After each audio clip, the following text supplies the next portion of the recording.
Ketua Majelis Hakim Pengadilan Negeri Jakarta Selatan yakni Wahyu Iman Santosa sudah tiba di ruang utama sidang Pengadilan Negeri Jakarta Selatan seperti yang Anda saksikan di layar saat ini, di mana dua terdakwa juga sudah tiba di sebelah kiri. Ricky Rizal yang mengenakan kemeja hitam dan Kuat Ma'ruf menggunakan kemeja putih ditanya mengenai identitas dan kondisi kesehatannya oleh Hakim Wahyu Iman Santosa. Kita simak berikut ini pemirsa.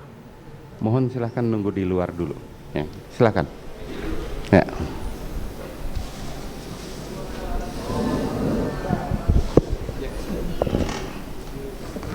Baik, Saudara Ricky, hari ini adalah saudara, ya silakan dipegang mic-nya. Hari ini adalah pemeriksaan saudara sebagai terdakwa. Iya, Yang Mulia. Dalam persidangan sebelumnya, saat saudara menjadi saksi baik untuk perkara terdakwa Ferdi Sambo, Putri Chandrawati, Richard Eliezer maupun Kuat Ma'ruf, saudara memberikan keterangan diperiksa sebagai saksi. Dan saat ini saudara diperiksa sebagai terdakwa. Apakah keterangan saat saudara menjadi saksi dan saat ini menjadi terdakwa, apakah sama atau ada hal baru lagi yang mau saudara tambahkan? Sama, Yang Mulia. Sama, tidak ada hal yang baru. Artinya kita ambil alih keterangan saudara pada saat memberi keterangan di pemeriksaan saudara sebagai saksi menjadi keterangan pada saat saudara memberi keterangan sebagai terdakwa. Iya, Yang Mulia. Begitu, baik. Mohon izin Majelis. Ya. Mohon izin. Sebagaimana yang pernah saya sampaikan di persidangan para terdakwa, mohon izin untuk yang beberapa keterangan saksi, kami mohon untuk bisa kiranya dibacakan dan dianggap sah menurut hukum di depan persidangan. Baik, saudara terdakwa maupun penasihat hukum, jaksa akan membacakan keterangan saksi yang belum diperiksa yang telah dipanggil secara patut tidak hadir, namun akan dibacakan. Apakah saudara terdakwa keberatan? Silakan berkonsultasi dengan penasihat hukum saudara. Izin, Yang Mulia.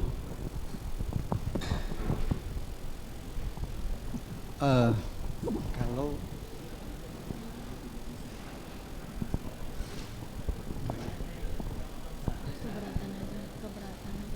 enggak, biar kami akan menyampaikan setelah kami berdiskusi majelis. Kalau memang tidak ada berita acara sumpah, kami keberatan. Tapi semua terserah majelis juga. Ya, jadi gini, saksi ini sudah diambil sumpahnya dan kemarin pada waktu persidangan perkara terdakwa Ferdi Sambo dan Putri Chandrawati, penasihat hukum para terdakwa meminta itu dibacakan di persidangan. Karena sebagaimana diketahui, saksi tersebut sudah diambil sumpahnya di penyidik namun dihadirkan jaksa tidak hadir. Nah, pertanyaannya apakah keberatan saudara selaku penasihat hukum maupun terdakwa untuk dibacakan di persidangan ini? Karena itu sebenarnya untuk terdakwa lain, ya Pak. Apakah di dalam BAP kita ini ada juga? Masuk, Pak. Masuk ya? Iya.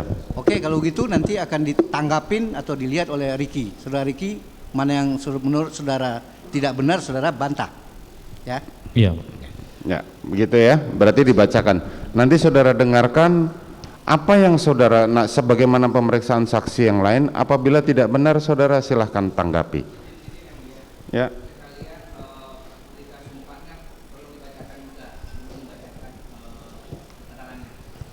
Baik. Silahkan dibacakan berita acara sumpahnya tanggal berapa? Berita acara pengambilan sumpah saksi pada hari Jumat tanggal 5 Agustus tahun 2022 atas nama Sartini. Saksi silakan. Sartini. Dibacakan, langsung dibacakan. Langsung pokoknya saja. Oke, siap, Pak. Saksi Sartini menerangkan di dalam berkas perkara bahwa kegiatan saksi pada tanggal 2 Juli 2002 masih berada di Kuningan sekitar jam 19, berangkat dari Kuningan untuk bekerja di Jakarta dengan menggunakan mobil travel. Kemudian pada tanggal 3 Juli sekitar pukul 4 tiba di rumah majikan saksi yang beramat di Saguling 3 nomor 29 Pancoran Jakarta Selatan. Kemudian Yang saksi ketahui rumah tersebut adalah milik Bapak Ferdi Sambo. Setiba saksi di rumah tersebut, saksi diterima oleh Dirianto alias Kodir, lalu saksi beristirahat sampai sore, berkenalan dengan ART lainnya, diantaranya Jia, Susi Dirianto, dan Damson.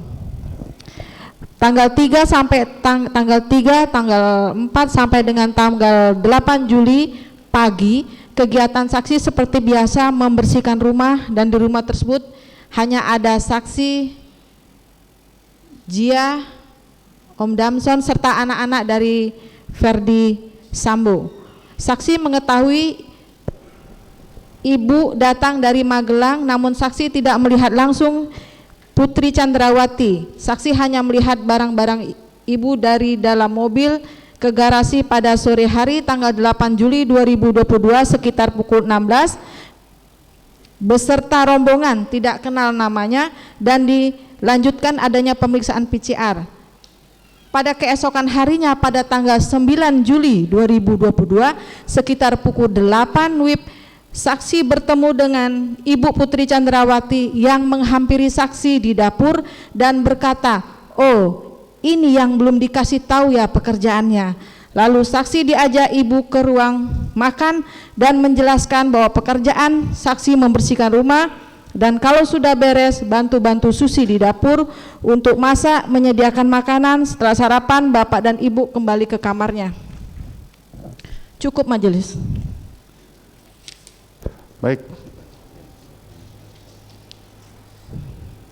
Baik, saudara terdakwa, bagaimana atas keterangan saksi tersebut? Apakah benar semua, salah semua, atau tidak tahu menahu?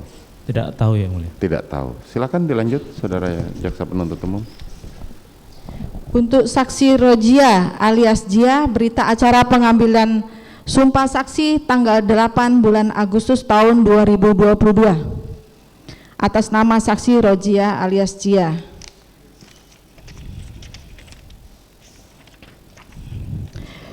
Saksi di poin 20 menerangkan yang saksi ketahui dari keterangan Susi bahwa tanggal 2 Juli 2022 sekitar jam 13 atau sekitar jam 14, Ibu Putri Chandrawati dan Susi mau pergi ke Magelang untuk kegiatan di Magelangnya. Saksi tidak diberitahu. Saksi pun tidak mengetahui siapa saja yang ikut. Kemudian pada tanggal 8 Juli 2022 sekitar pukul 16 saat saksi mau menuju toilet lantai 1, Damson menyampaikan ibu pulang, ibu pulang. Setelah itu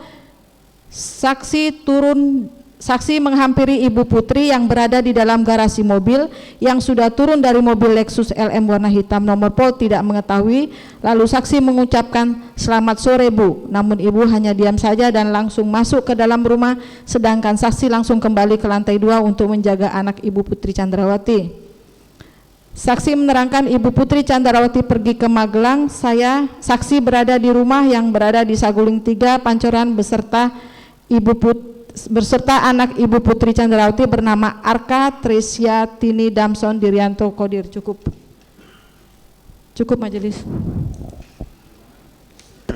Bagaimana saudara saksi atas saudara terdakwa atas keterangan saksi tersebut? Tidak tahu yang mulia. Tidak tahu. Baik, lanjutkan. Majelis. Untuk keterangan Sugeng Putut Wijaksono,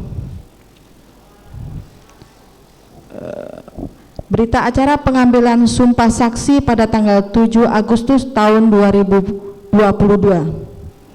Saksi Sugeng Putut Wijaksono menerangkan di halaman 3 poin 8, poin penting yang ingin saya sampaikan bahwa berdasarkan keterangan mereka, Richard, Ricky, Saudara Kuat terkait peristiwa yang terjadi di Magelang, kesan yang saya ambil dari cerita tersebut adalah Ibu Putri merasa terancam dengan Joshua. Hal itu menyebabkan senjata Joshua diamankan. Saya tambahkan bahwa saya beserta Kombes Pol Harun dan Kombes Ferdi Sambo datang ke ruang pemeriksaan. Beliau menyatakan bahwa ingin berbicara empat mata dengan saudara Richard. Lalu kami semua keluar dari ruang pemeriksaan. Kami memutuskan untuk berkumpul di ruang tunggu pemeriksaan. Setelah 10-15 menit kemudian Bapak Ferdi Sambo bersama Richard keluar dari ruang pemeriksaan, bergabung dengan kami di ruang tunggu pemeriksaan dan menceritakan kepada kami terkait hal umum terjadi pada satu dan tidak ada hal yang krusial. Intinya menurut saya kejadian yang terjadi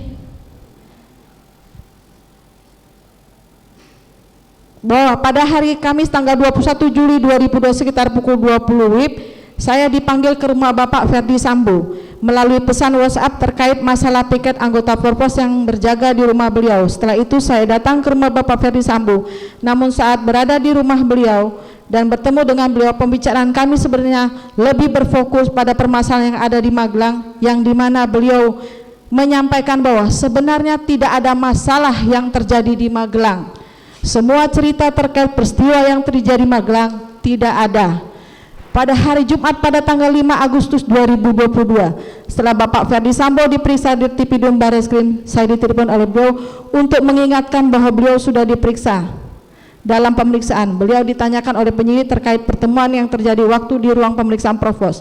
Beliau memerintahkan kelas untuk menceritakan semuanya apa adanya, karena menurut beliau tidak ada masalah apa saja. Tidak ada masalah apa saja pada saat kejadian di Provos tersebut. Namun beliau mengingatkan kembali bahwa untuk kejadian di Magelang tersebut tidak ada, dan itu hanya sekedar ilusi. Cukup Bapak. Baik, saudara terdakwa. Saudara, bagaimana atas keterangan saksi tersebut? Izin yang mulia, untuk yang disampaikan oleh jaksa penuntut umum tadi, kesan yang disampaikan oleh Pak Putut Wicaksono, kesan yang salah yang mulia, karena pengamanan senjata di Magelang atas inisiatif saya karena melihat keributan antara, karena mendengar cerita Om Kuat mengejar Joshua menggunakan pisau, maka saya inisiatif untuk mengamankan senjata milik Joshua. Jadi kesan yang disampaikan oleh Pak Sugeng Putut Wicaksono hanya asumsi beliau saja. Terkait dengan pernyataan oleh Pak Ferdi Sambo kepada Pak Sugeng Wicaksono terkait kejadian Magelang hanya ilusi, saya tidak tahu apa yang menjadi maksud dan tujuan dari Pak Ferdi Sambo, tetapi kejadian di Magelang itu ada keributan yang saya sudah ceritakan yang mulia. Baik. Lanjutkan.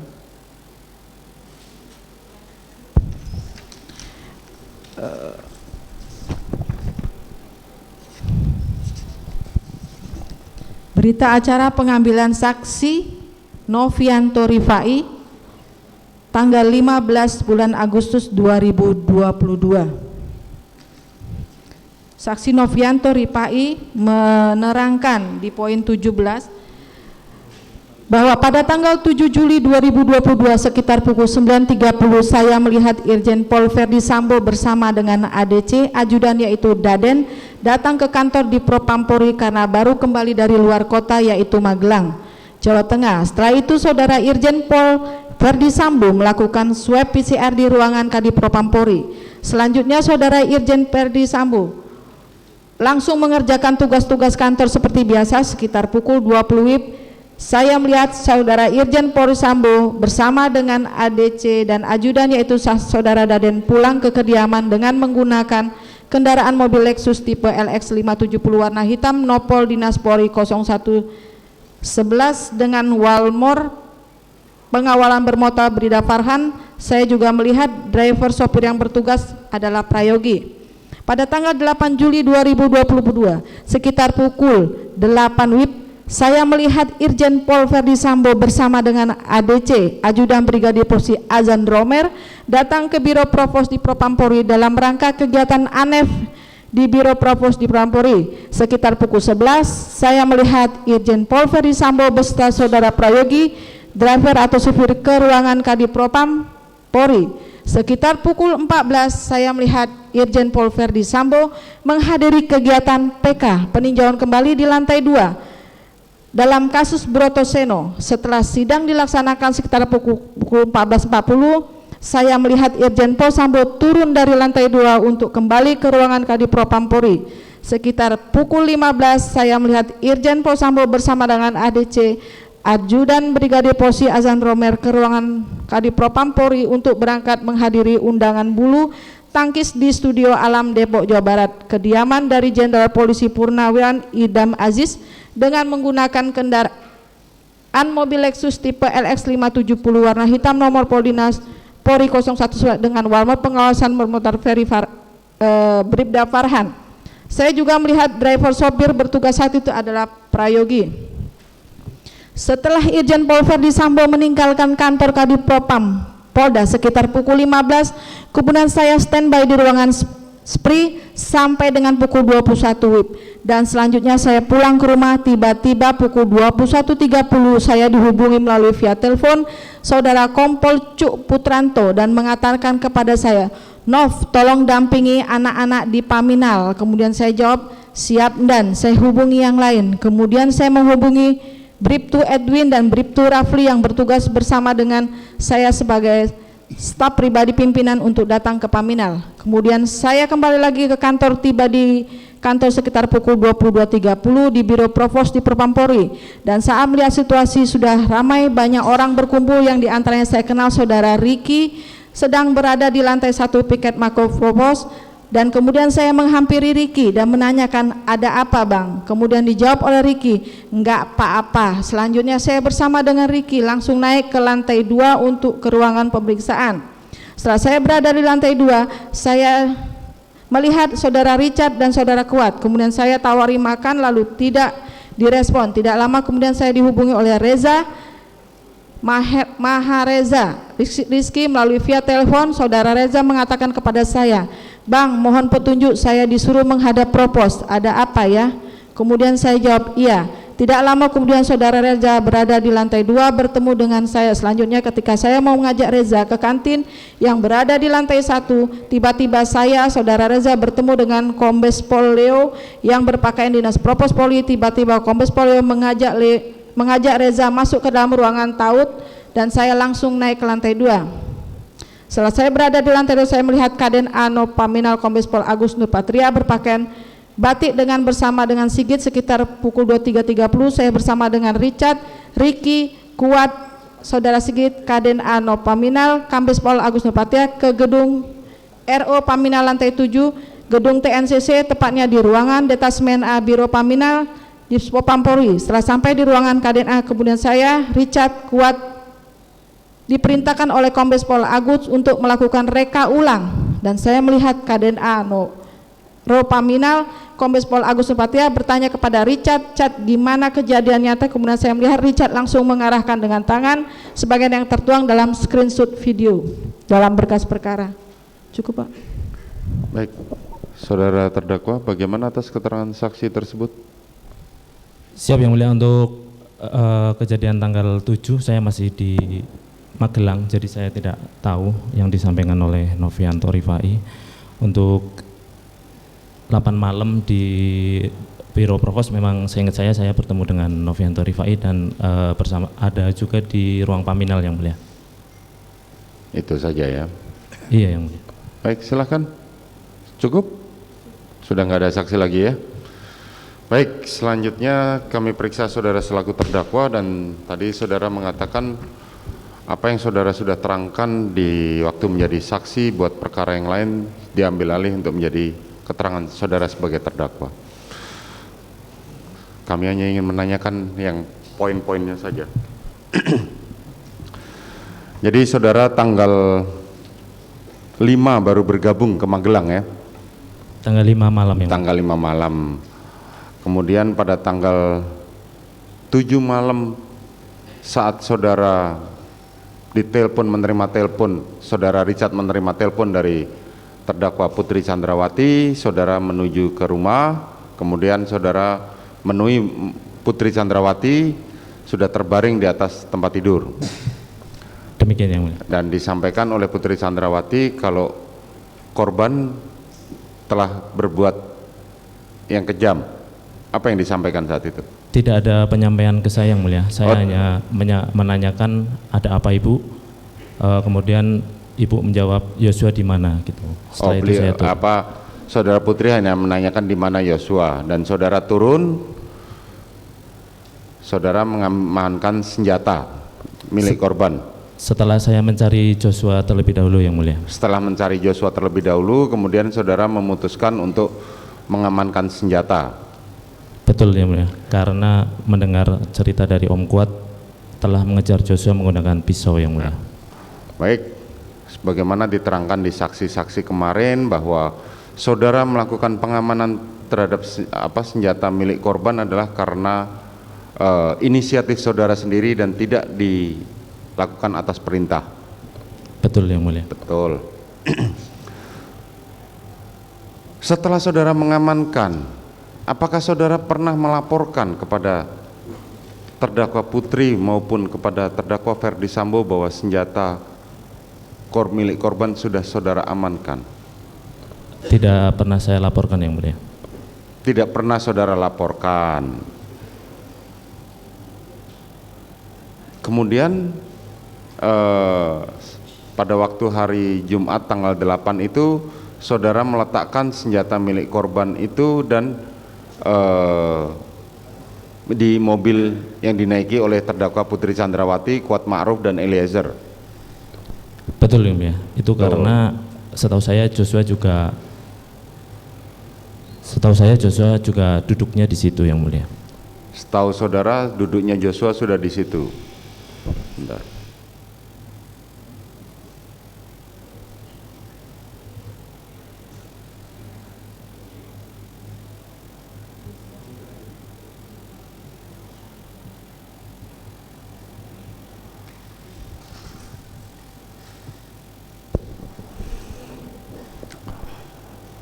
Selanjutnya, pada saat saudara satu mobil dengan Joshua dengan korban, apakah korban sempat menanyakan senjata tersebut? Benar yang mulia. Joshua sempat menanyakan keberadaan senjatanya. Kapan dia menanyakan? Pada waktu malam tanggal 7 atau tanggal 8? Pada waktu malam tanggal 7 saya menyampaikan ke Joshua yang mulia bahwa senjatanya diamankan di atas. Ketika rombongan baru mau berjalan di mobil, karena saya juga tidak tahu Joshua ada di mana. Pas saya buka, kok Joshua di sini, tapi rombongan sudah mau jalan. Di situ Joshua menanyakan senjatanya di mana bang? Karena kan dia tahu kalau senjatanya malamnya sudah di atas diamankan oleh saudara. Ya. Jadi dia menanyakan kesan yang saya ambil takut kalau senjatanya ketinggalan di atas itu yang mulia. Oh, oke. Jadi pada saat saudara mengambil senjata, pada waktu malam tanggal 7 saudara bercerita kepada korban kalau saudara sudah mengamankan senjata milik korban. Saya menyampaikan ke Joshua yang mulia. Ya, menyampaikan kepada almarhum. Selanjutnya pada tanggal 8 juga saudara korban juga menanyakan takut dengan kekhawatiran menurut saudara adalah takut tertinggal. Kesan yang saya dapat seperti itu yang mulia. Kesan yang saudara dapatkan Joshua seperti itu. tahu kalau senjatanya diamankan di kamarnya Tribata malam itu. Selain saudara Richard, siapa lagi yang mengetahui kalau senjata itu saudara amankan, saudara milik korban itu selain Richard dan korban? Setahu saya pada saat saya mengambil senjata malam itu di kamar yang mulia setelah mencari Joshua, cuma Richard yang ada. Setelah pagi-pagi karena terburu-buru menyiapkan barang-barang karena pulang ke Jakarta mendadak, dan saya juga disampaikan untuk ikut mengantar ibu ke Jakarta karena tidak enak badan, itu juga mendadak. Jadi pas saya letakkan senjata itu adanya Richard yang mulia. Pada saat saya meletakkan ke dashboard itu ada Richard. Setahu saya cuma saya sama Richard berarti.